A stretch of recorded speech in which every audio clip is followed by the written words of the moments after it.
Hmm.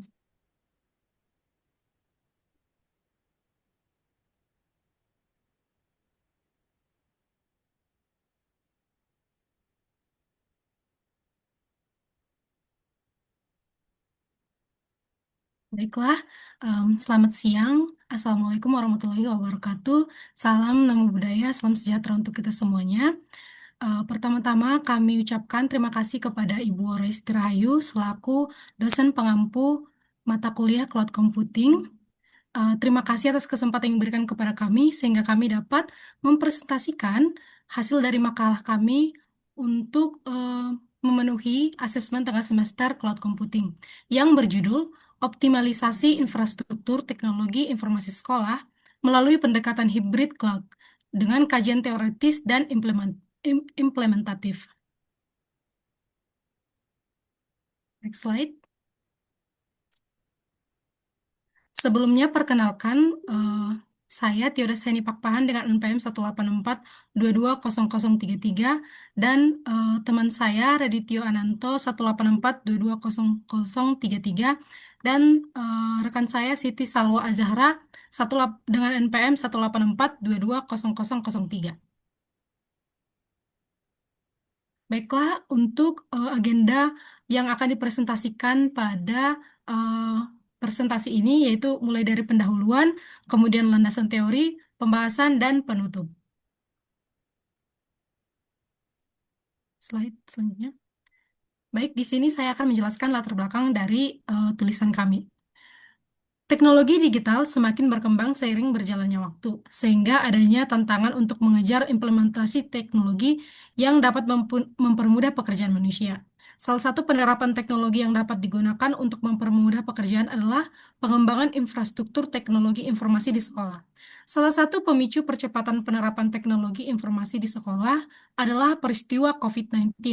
Kejadian tersebut mewajibkan siswa untuk melaksanakan pembelajaran secara daring dari lokasi masing-masing.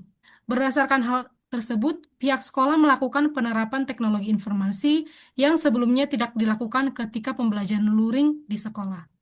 Pembelajaran daring tidak hanya berdampak pada media pembelajaran, namun juga terhadap seluruh infrastruktur sekolah.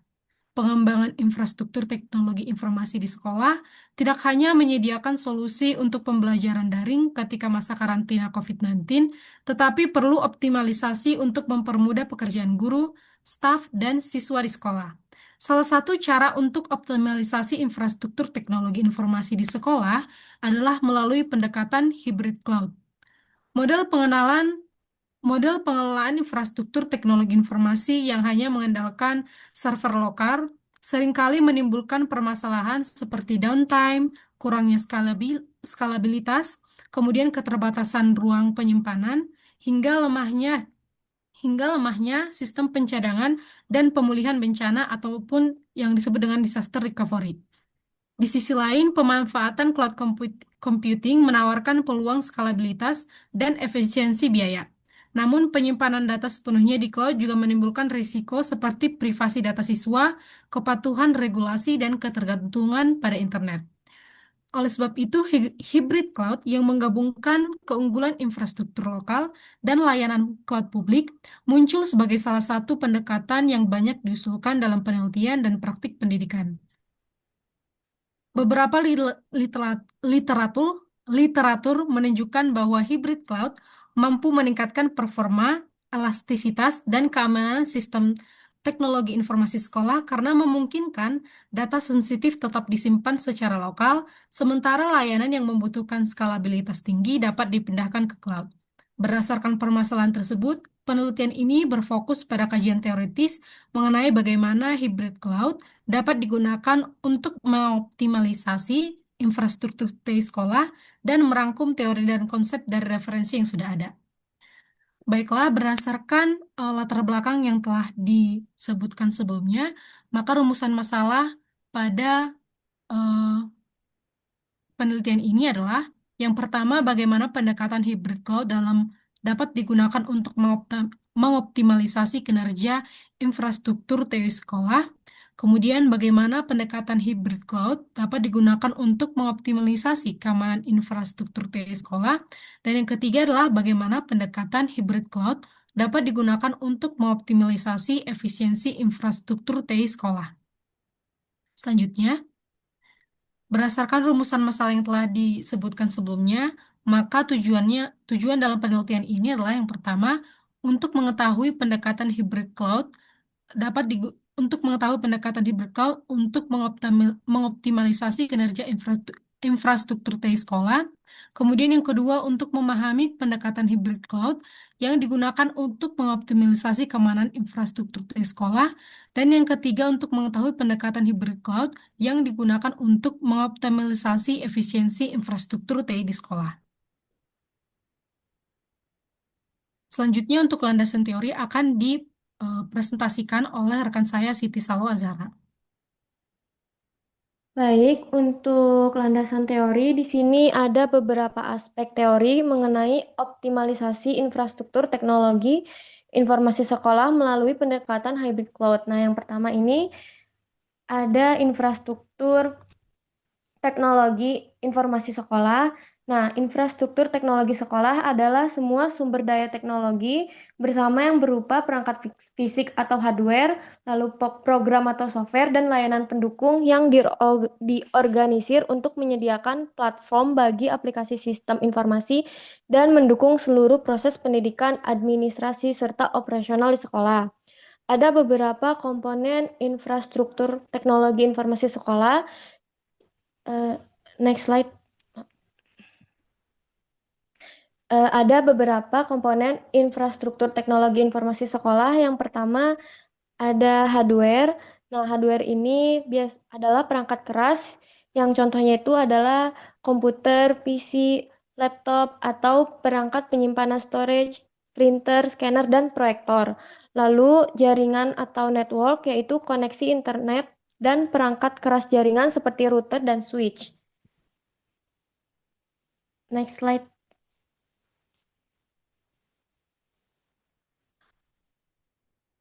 Lalu ada perangkat lunak atau software. Perangkat lunak software ini terdiri dari sistem informasi, sistem operasi seperti Windows, Linux, atau Mac OS. Contohnya itu seperti dalam sistem informasi seperti nilai, keuangan sekolah, kehadiran, dan SIM akademik. Lalu perangkat lunak keamanan seperti antivirus dan firewall. Lalu untuk komponen selanjutnya ada sumber daya manusia, yaitu sebuah komponen fisik untuk mendukung meliputi pusat data atau ruang server. Next. Lalu ada teori aspek cloud computing. Nah, cloud computing ini adalah model layanan komputasi yang menyediakan berbagai sumber daya teknologi seperti penyimpanan data, server, aplikasi, dan layanan komputasi lainnya. Next slide.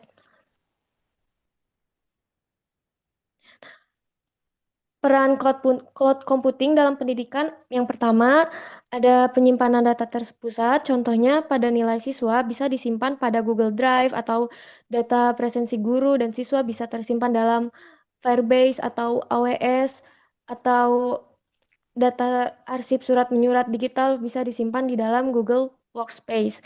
Lalu untuk yang kedua ada LMS atau e-learning berbasis cloud. Nah, contohnya itu Google Classroom untuk mengupload tugas dan materi, atau model cloud untuk kuis dan forum diskusi, atau membuat video pembelajaran yang tersimpan di YouTube atau di Google Drive tanpa siswa belajar harus datang ke lab komputer. Lalu yang ketiga dalam sistem pembayaran yaitu SPP online, contohnya itu menggunakan sistem cloud dalam pembayaran EduPay, Mekari, atau jurnal. Nah, next slide. Untuk teori selanjutnya, hybrid cloud yaitu merupakan kombinasi dari private cloud, awan private, dan public cloud layanan komersial seperti Google Cloud, AWS, atau Microsoft Azure yang dihubungkan oleh teknologi yang memungkinkan probabilitas data dan aplikasi. Nah, contohnya itu pada sebelum-sebelumnya itu data di sekolah itu masih bersifat manual, namun dengan hybrid cloud ini, data-data sekolah ini bisa disimpan di dalam server cloud yang sudah disediakan oleh sistem layanan komersial dengan memanfaatkan fleksibilitas cloud publik untuk aplikasi pembelajaran.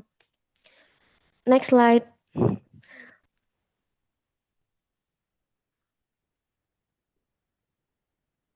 Nah, untuk kegunaan hybrid cloud ini pada pendidikan itu yang pertama, beban aplikasi dapat dipindah antara cloud internal dan cloud publik. Lalu seperti yang kedua, lalu seperti data penting seperti nilai, keuangan, data beasiswa bisa tetap berada di private cloud. Lalu yang ketiga, aplikasi besar seperti LMS atau e-learning itu bisa memakai cloud publik sehingga tidak membutuhkan server yang mahal. Lalu yang keempat, ketika traffic meningkat, contohnya saat ketika ujian online, sekolah bisa menggunakan kapasitas cloud untuk publik tambahan. Next slide.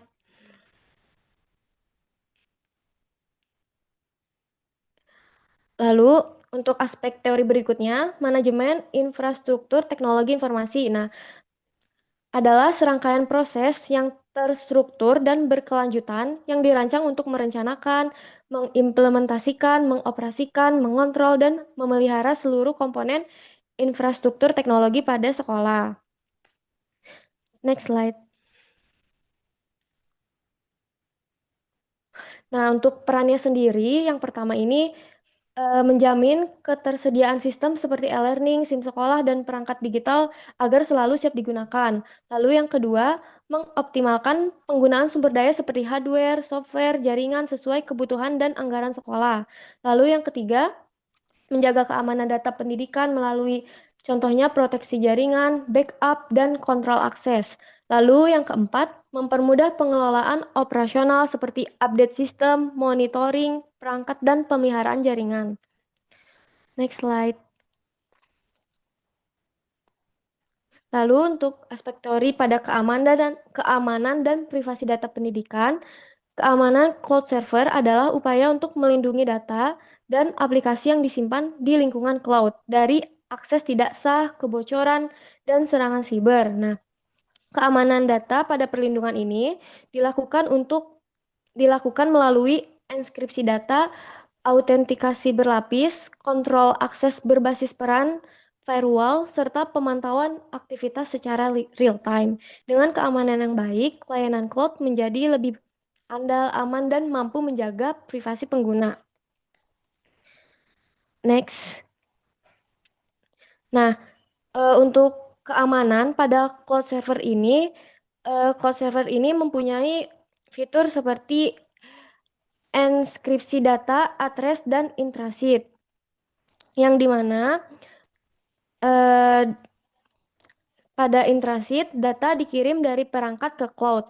Lalu saat data tersimpan di database atau storage dan cloud. Nah, lalu yang kedua ini ada akses berbasis RBAC, yaitu Role Based Access Control, sehingga setiap pengguna hanya mendapatkan akses sesuai tugasnya. Jadi, tidak semua pihak bisa mendapatkan akses tersebut, namun hanya beberapa orang saja yang bisa menggunakan akses cloud tersebut untuk mengakses datanya. Lalu yang ketiga, monitoring dan log audit, yaitu dengan memantau semua aktivitas di cloud untuk mendeteksi hal yang mencurigakan, seperti contohnya itu login tidak yang biasa atau anomali, terus perubahan konfigurasi atau percobaan akses ilegal. Next slide.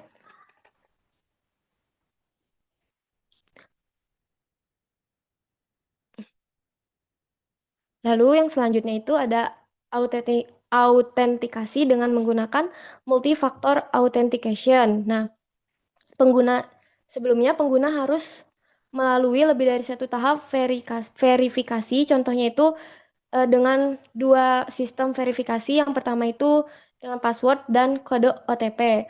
Lalu yang terakhir pada keamanan cloud server ini, para eh, para pihak yang menggunakan cloud server ini harus membackup datanya, dan cloud server itu menyediakan fitur backup otomatis. Jadi Sekolah harus memastikan jadwal backup yang teratur, lalu menyimpan salinan di lokasi yang berbeda, dan melakukan uji pemulihan atau restore test.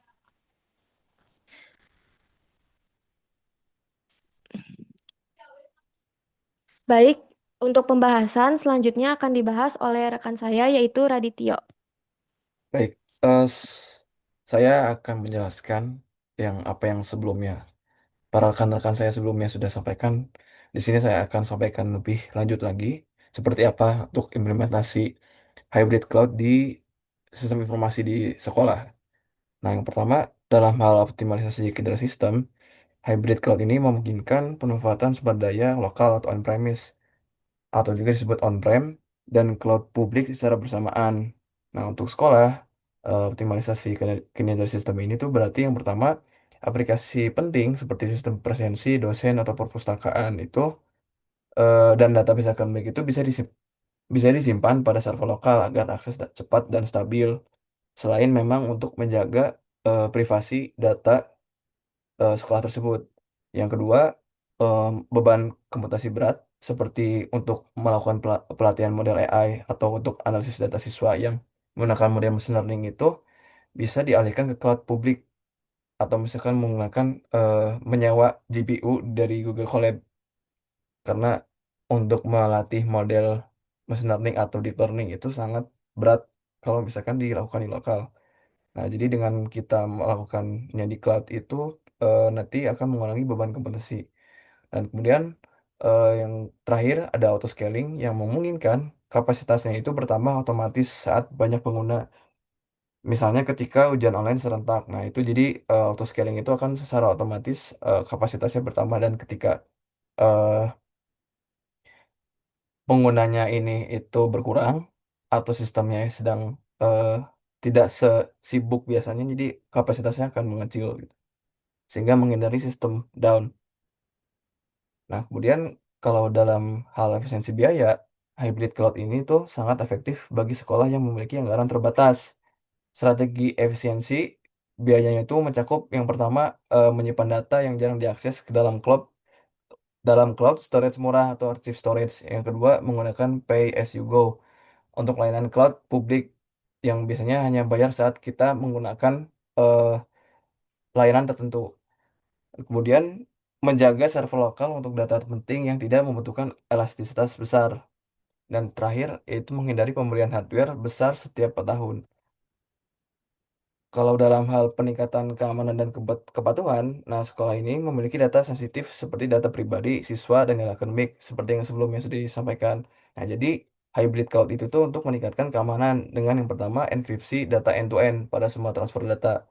Kemudian itu ada multifaktor authentication untuk sistem SSO atau single sign-on guru dan siswa. Jadi aplikasi itu jadi sekali bisa kan sign in misalkan pakai akun emailnya itu bisa berterhubung dengan beberapa sistem. Dan kemudian ada backup berkala otomatis ke cloud. Dan kemudian compliance terhadap standar keamanan nasional atau internasional. Nah, ini tuh untuk perlindungan data peserta didik. Jadi sudah diatur di Permendikbud. Untuk dalam hal peningkatkan ketersediaan dan disaster recovery, nah hybrid cloud ini menawarkan high availability dan DRP atau disaster recovery plan yang mencakup misalkan eh, jika ada server lokal mati yang misalkan disebabkan oleh listrik padam, bencana atau hardware failure itu sistem secara otomatis failover ke cloud. Jadi failover itu kayak handover atau misalkan peralihan eh, ininya apa misalkan backupnya tuh langsung dari lokal ke cloud. Nah, terus ada backup multi region dan multi zone pada cloud. Kemudian ada yang disebut RTO, RTO sama RPO. Kalau RTO itu recovery time objective dan kalau RPO itu recovery point objective. Nah, yang bisa dibuat minimal misalkan kalau misalkan jadi eh baik RTO atau RPO ini kita set atau mengatur waktunya gitu. Jadi kayak misalkan kalau sistem kembali berjalan itu berapa menit, 10 menit. Kalau misalkan kehilangan data minimal nanti gimana proses update-nya berapa lama, 5 menit bisa kayak gitu. Nah, sehingga sekolah tuh tetap bisa operasional walaupun terjadi kegagalan sistem. Lalu dalam hal fleksibilitas pengembangan aplikasi pendidikan, hybrid cloud juga membuang ruang inovasi seperti pengembangan aplikasi sekolah berbasis web atau mobile dengan tool modern seperti Kubernetes, serverless, atau CI/CD.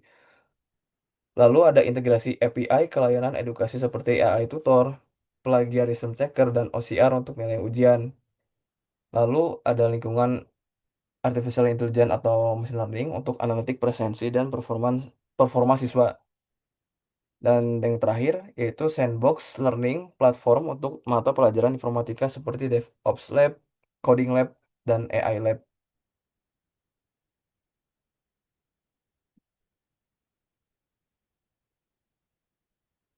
Baiklah, berdasarkan pembahasan yang telah dipresentasikan oleh teman-teman saya, maka berikut adalah kesimpulan dari tulisan kami atau penelitian kami.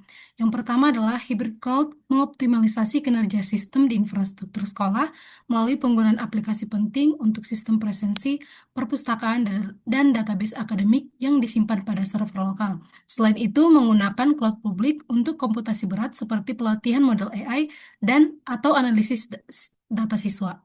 Kemudian yang kedua adalah peningkatan keamanan menggunakan hybrid cloud dilakukan dengan enkripsi data end-to-end pada semua transfer data, multifactor authentication untuk sistem SSO atau single sign-on, guru dan siswa, dan backup berkala otomatis ke cloud. Dan yang ketiga adalah hybrid cloud membuka ruang inovasi dalam pengembangan aplikasi pendidikan berupa aplikasi sekolah berbasis web atau mobile, integrasi API ke layanan edukasi, serta menggunakan platform-platform yang menunjang pembelajaran, khususnya mata mata pelajaran informatika. Selanjutnya, berikut adalah saran yang kami berikan berkaitan dengan penulisan kami. Yang pertama adalah bagi pihak sekolah untuk dapat memelihara infrastruktur teknologi informasi dengan baik agar tetap berjalan dengan baik seiring berjalannya waktu. Pihak sekolah juga perlu melakukan pengembangan yang diperlukan untuk meningkatkan efisiensi kinerja di sekolah.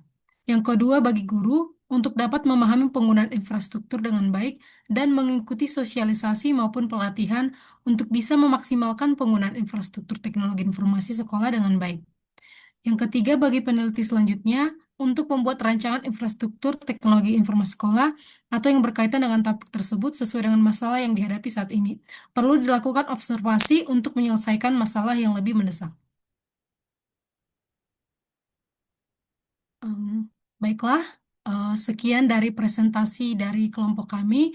Mohon maaf bila ada kesalahan kata ataupun pengucapan. Sekian dari kami. Wassalamualaikum warahmatullahi wabarakatuh. Selamat siang semuanya.